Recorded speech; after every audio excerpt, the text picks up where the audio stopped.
Hi, this is Jackscap, and welcome to my playthrough of One Small Fire at a Time. This is a game I'm really excited to play, ever since I saw it on Greenlight a while ago, and it just came out last week, so yeah, I'm playing it.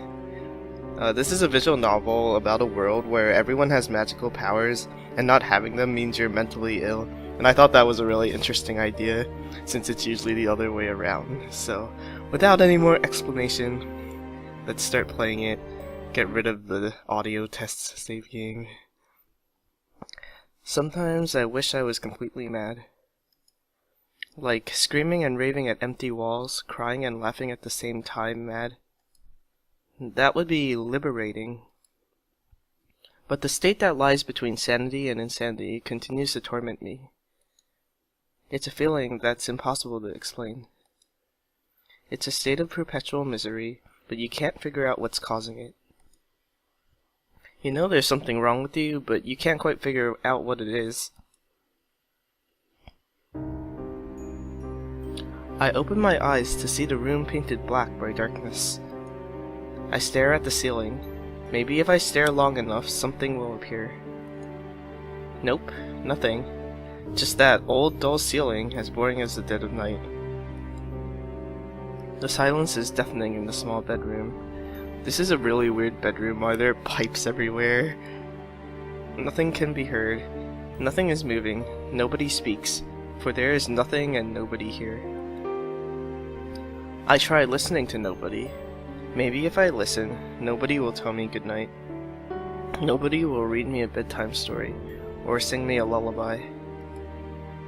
Sure enough, nobody does that. I'm all alone.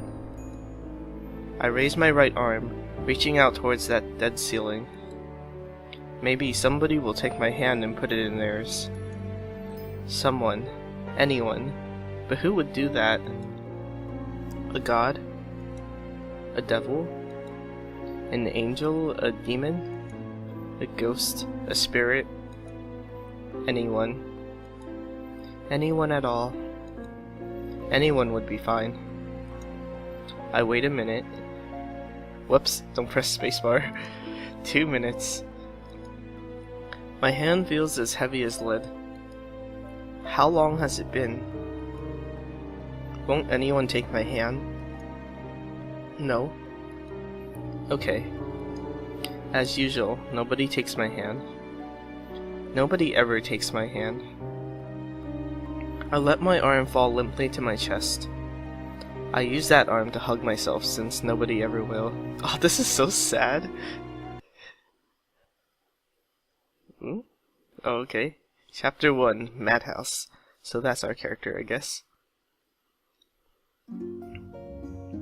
Oh, this is a slightly nicer room. And once you can feel your mana gathered in your hand, you just aim at your target, open your hand, and pa! Oh, so she's teaching magic, I guess? A breeze gently brushes my face, slightly stirring my long hair. Got it, Janis? That was wind magic. Now try with your own magic. Silver strands of hair fall over my eyes. Janis, are you listening? I brush them to the side with a hand. Ina's palm hangs in front of my face, still gleaming from the magic. I heard you, Ina. Good. Now you try. I've tried it countless times. This one's not going to be any different. Well, try again. Don't give up. With a sigh, I raise my hand so that it's pointing towards Ina. Good. Good. Now try to focus on your magic power. Remember, magic always comes out of your hands, so concentrate your mana there. Can you feel it? How should I know? I don't even know what this mana and magic stuff is supposed to feel like. Yeah, I think. Good girl. Now all you have to do is invoke the summon magical ability on your magical trait to cast a spell. Wow, none of this makes any sense. What was your magical trait again? They told me it was courage. Great. Courage is a trait for fire magic. Now summon some fire, and don't summon a huge fire that burns down the whole house, because that would be bad. Try shouting it like this. Soon, mon, wait. Oh, summon. I said that really weird. Ina gawks at the hand in front of her face. Hey! If it's fire magic, don't aim it at me. Summon. No! Ah! She turns her face away and tries to shield it with her hands. I don't think she has to be scared. Ah! Oh. As she peeks through a gap between her fingers, she blinks a few times. I told you, I've tried this countless times, but nothing ever comes out of my hand. Ina and I lower our hands at the same time. I can't use magic, Ina. Well... Why don't I show you again? There's no need, you've demonstrated it dozens of times. Yeah, I don't think if you just keep trying to teach somebody who can't use magic to do magic, that's probably not gonna work. But I assume that it does eventually work because of the title of the game. Huh. I'm sorry I'm such a terrible teacher. To be honest, I have no idea how to cast magic spells either. I was just suddenly able to do it when I was a child.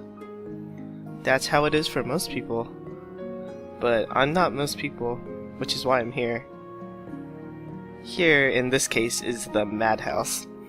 I suffer from what people call lunacy, madness, or insanity. It's a disease unlike any other. Normally, diseases can be cured with magic, but not lunacy. Lunacy isn't a disease of the body, but one of the mind.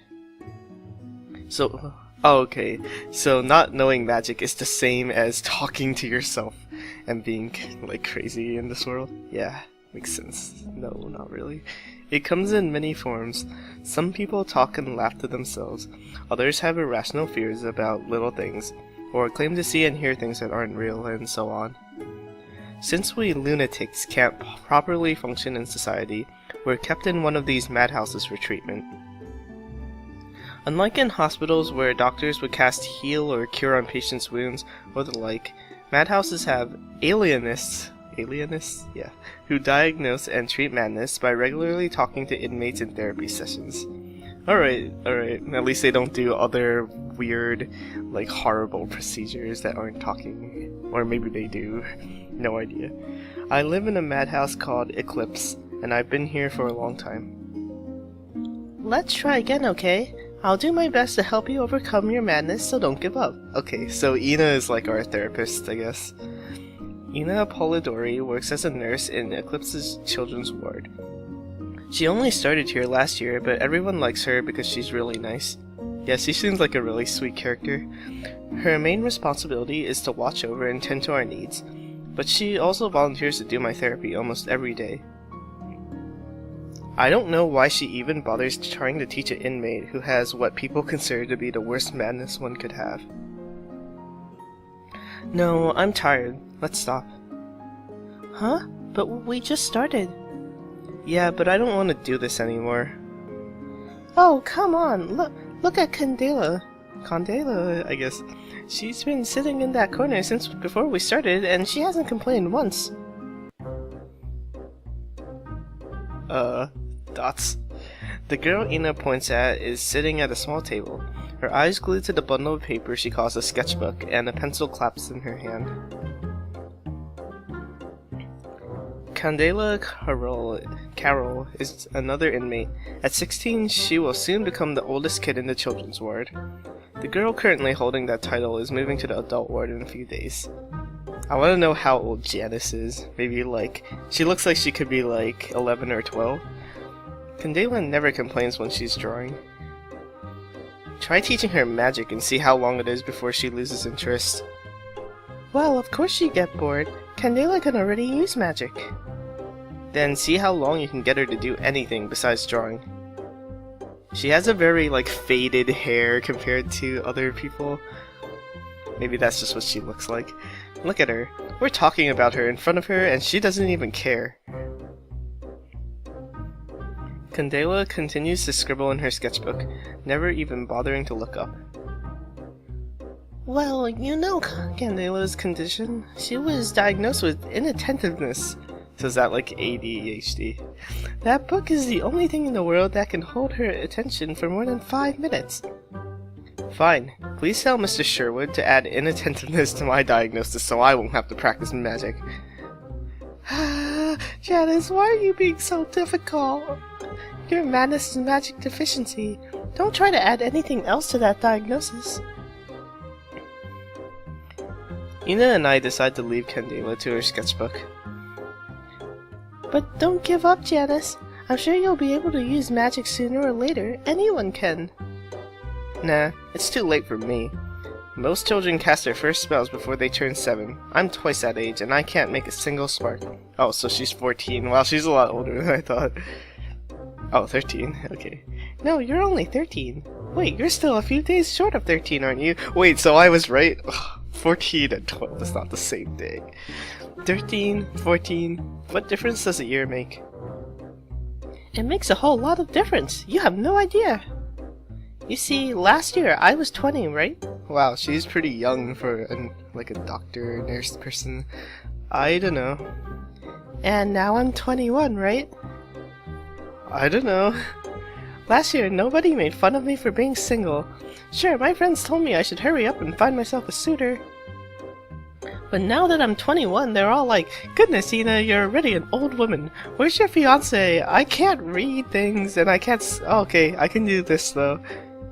Okay, you're already an old woman. Where's your fiancé? Does no man want you? Damn it, 20, 21, what difference does a year make anyway?" Janis, why haven't I found a suitor? How should I know? Besides, weren't you the one trying to cheer me up? Why are you the one crying to me now? Janis, promise me you won't get married before I do. Wow, she's only 12. What are you saying? That's the least of my concerns right now. I'm only 13. I know. Once you reach marriage age, we'll elope together. Ina, what the hell are you thinking up there? Janis, Ina. Oh, I guess that's not the kind of voice it was supposed to be. We're interrupted by the mellifluous voice of a girl waddling from the corner. Oh, it's her. She moves next to us, her sketchbook held close to her chest. Yes, Candela? Whoa. Candela? Yeah? Do you need something? What? You called out to me and Janis. Did you need something? That was awkward. Candela returns to her corner. She sits down, opens her sketchbook, stares at the open page, and closes the sketchbook again. Janis, Ina. She gets up once again and makes her way towards us, this time with purpose. When she arrives, she opens her sketchbook and shows us a page. Look what I drew. Oh, that's really good. Except for their cats, that's really weird. I don't think they are cats. On the page is a pencil sketch of me and Ina. That's such a good picture, though. Oh wow, Janis, look! Candela drew us. Hehehe. We're so beautiful in this drawing, aren't we? Yeah, very beautiful. I bet the Ina in this picture would have no trouble getting a suitor. Oh, Janis, why are you being so mean? Janis, don't be mean to Ina. A child who was an inmate at a madhouse was just told not to be mean to her nurse. You heard Candela, don't be mean to me. And the nurse is happy that she's being protected by another inmate. How sad, Ina. I look at Candela's sketch again. As Ina said, it is indeed a beautiful drawing, but something is glaringly wrong. What's with the cat ears and tails? I point a finger at the pair of oversized triangular ears peeking out of my hair in the sketch. What? So does she see us as cats? Cause that's weird. As usual, Candela isn't paying attention. What's wrong with cat ears? I like them. Oh, those. I thought you two would look cute with them. You're still as weird as always. Well, at least you didn't draw Ina with a horn on her forehead again. Oh, so she just draws us really weird. Huh? She drew me with what? Unicorn, Ina. Candela returns to the corner with her sketchbook and once again picks up her pencil. Apparently she has lost interest in the two of us. Candela, why don't you help me teach Janis magic? It'll serve as a great reminder for you, too. Candela puts her pencil back down. Hi, Cat. Huh? Why? I'm out of mana. Oh, why didn't you tell me? Okay, let's get you a mana potion. A mana potion? This is weird. Come with me. You have like health potions too. Ina turns to me before leaving with Candela. Wait here, it won't take long. It's our chance to escape, let's run away. The two girls disappear into a room, but before the door closes, Ina peeks her head out the door. Don't go anywhere, okay? We'll resume our session after this. I'm gonna go somewhere. Oh, I can actually choose? Okay, let's go outside because I just said a million times we're gonna go outside.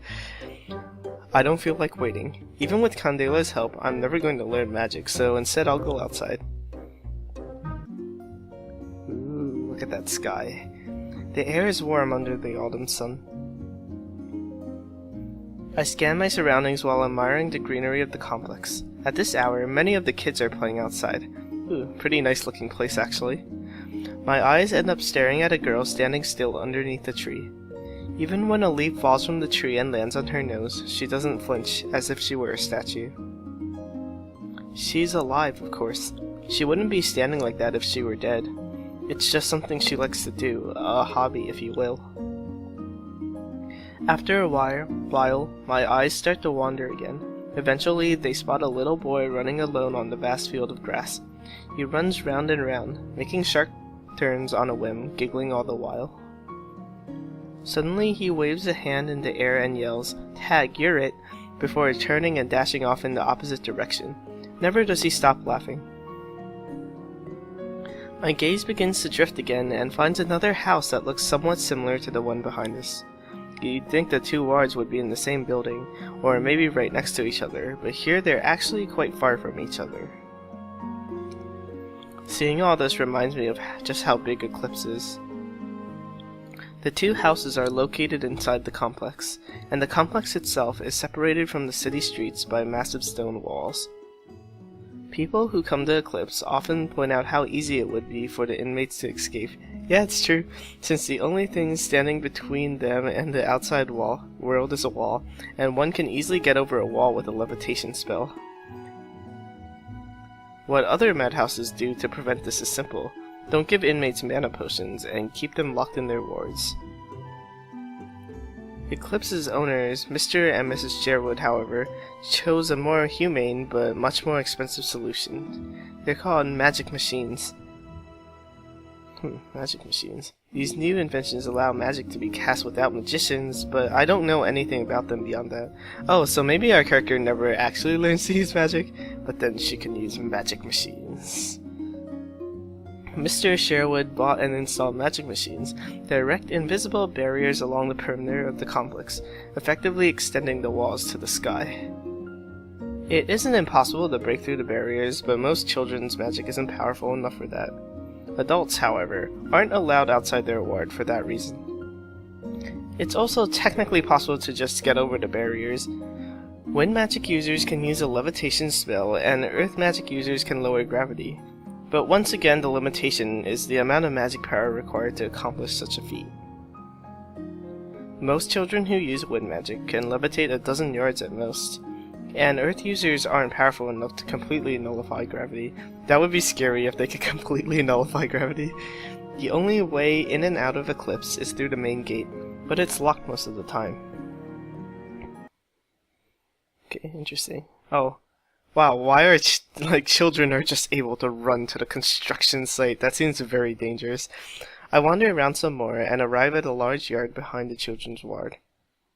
A number of pillars stand in the distance. Years ago, they started constructing a new building, but the project was cancelled shortly afterwards. I can still see some of the tools and other stuff they use scattered about. Nowadays, the construction site has turned into a playground for the older boys. Yes, this is totally safe. Use the construction site as a playground for mentally ill children. Unfortunately, some of those boys beeline for me, and they're the last people I wanted to see. Hey, if it isn't a shrink. I'm gonna give him the annoying voice because he looks like he could be annoying. I really don't want to deal with them, so I try to move away, but one of the boys stands in my path. When I turn, another boy blocks my escape. Soon I'm surrounded by 5 boys around my age. I face the first boy again, who happens to be their leader. Go away, Drake. Leave me alone. Oh, it's Drake. Have you learned to use magic, freak? There's no point in answering. We've had this conversation many times and it always ends the same way. Still can't, huh? That's really pathetic, right, guys? The 4 other boys shout in agreement. So I want to know what these kids' mental illnesses are. Maybe it's being assholes. Yeah, so pitiful. The third tries to say something but forgets what he wanted to say. The last boy says, I think she's too stupid to use magic, followed shortly by, I think so too. Oh god, double personality. His underlings' responses evoke a smug smile from Drake. I've always wondered just how messed up your mind has to be to not be able to cast a single spell. What do you think, Janis? I don't know what kind of lunacy Drake Peralt suffers from. Besides the fact that he acts like a hotshot, his behavior seems quite normal. Are you gonna answer my question? Maybe that's his lunacy. Though, if being an ass was one of the symptoms of lunacy, the city would run out of madhouses pretty quickly. To think that this immature brat is actually a year older than me. Really? This kid is like... Oh, okay, never mind. I forgot that she's like 12 to 13, so I guess he looks like his age. You need to be taught a lesson. Drake commands one of the boys. Hey you, attack her with your magic. Aye aye, sir! The boy brings his right hand low beside his knee. It pulses with green light. Whoa. Magical sounds. Then he swings his arm up. Ha! Whoa. As a gust of wind bursts from the ground, my hands lurch to hold my skirt down. What, does that all? That's all the magic does. Damn. Just a little more and we would have seen her panties. The other boys laugh with their leader. Really, that's some great magic. Just standing here makes me sick to my stomach, and their laughter only makes it worse. I feel like shutting my eyes and covering my ears until it all goes away, but I don't. That's what they want to see, and I'm not going to give them what they want. Now it's my turn. What is your magic? Drake aims his hand at the ground and casts a spell. The ground suddenly jerks beneath my feet and I stumble, falling to one knee. I guess that was a little more effective than the other one. Even after the earthquake stops, I could still feel the aftershocks that was Drake's laughter. I don't like it at all, so I force myself to stand up. Drake points at another boy. So this is like showing us what all the different magics are. Your turn. The boy brings his hand in front of him and it begins to violently shake. He pulls that arm as far back as he can. What's coming? And then suddenly he flings his arm forward, aiming his hand at me. Summon. He's the only one who had to say summon so far, so it's probably fire? I don't know what that is. I glance up to watch a small dust storm swirling fast around its center, forming a rock the size of his fist. The rock shoots out at me. Dodge? No, okay. Ah! I'm not quick enough. The small rock hits just below my collarbone and sends me tumbling backward. My shoulder takes the brunt of the landing. Aside from the sting of that and where the rock hit me, I'm not injured, thankfully. Beautiful. The boys cackle with laughter again. You've done it now. I feel my body shaking. I want to leave. I don't want to be here. It's funny how I was so eager to get out of the house, but now all I can think about is running away back inside. No matter where I go, I'm never able to find safety or comfort. But I won't run away. Never. I will never give these bastards that satisfaction. You son of a witch. What? Witch? Did you say something? Still squirming on the ground, I glare up at the boy who summoned the rock. What are you looking at? A weakling with no magic like you should learn to show some respect. I slowly rise. I straighten my posture and take a deep breath. Oh. I move my foot a half a step forward, turn my left foot outward, and bring my hands in front of my abdomen. My arms are almost straight, but still relaxed. You can do it! Try that again. Huh? I said try that again.